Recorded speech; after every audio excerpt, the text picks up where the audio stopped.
জাতীয় পার্টির JaPa co chairman ও Rangpur city কর্পোরেশনের সাবেক মেয়র মোস্তাফিজুর রহমান মোস্তফা বলেছেন, আওয়ামী লীগের সমর্থক হলেও যারা ক্লিক ইমেজের এবং যাদের বিরুদ্ধে কোনো মামলা বা সহিংসতার অভিযোগ নেই তারা জাতীয় পার্টিতে যোগ দিলে দলীয় মনোনয়ন পাবে।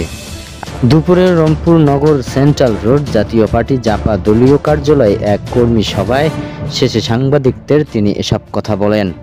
তিনি বলেন, ৩০০ আসনে আমরা প্রার্থী দেব। এখন জাতীয় পার্টির প্রার্থীর চাইতে যদি ভালো শক্তিশালী প্রার্থী পাওয়া যায়, তার যদি ক্লিক ইমেজ থাকে এবং তার বিরুদ্ধে কোনো সহিংসতা। জাপা কো চেয়ারম্যান মোস্তফা বলেন, গণতন্ত্রের স্বার্থে যারা গণতন্ত্রের পক্ষে শক্তি এবং এই ধরনের মব ভায়োলেন্স নাই তাদেরকে বাঁচানোর জন্য বিএনপির একটা ভূমিকা থাকতে হবে।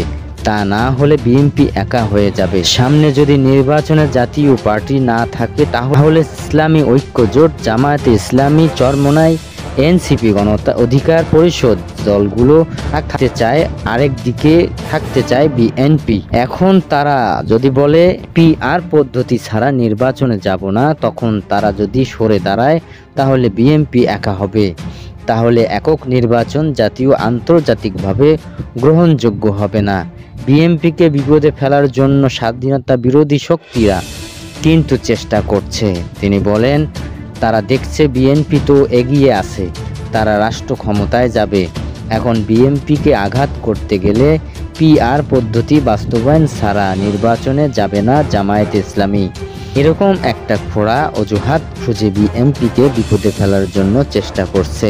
এ সময় আরও উপস্থিত ছিলেন জাতীয় পার্টির প্রেসিডিয়াম সদস্য এস.এম. ইয়াসির, রংপুর মহানগর কমিটির সিনিয়র সহসভাপতি লোকমান হোসেন, সহসভাপতি জাহিদুল ইসলাম, জেলা কমিটির সদস্য সচিব হাজী আব্দুর রাজ্জাক, কেন্দ্রীয় সাংগঠনিক সম্পাদক হাসানুজ্জামান নাজিম সহ স্থায়ী নেতাকর্মীরা।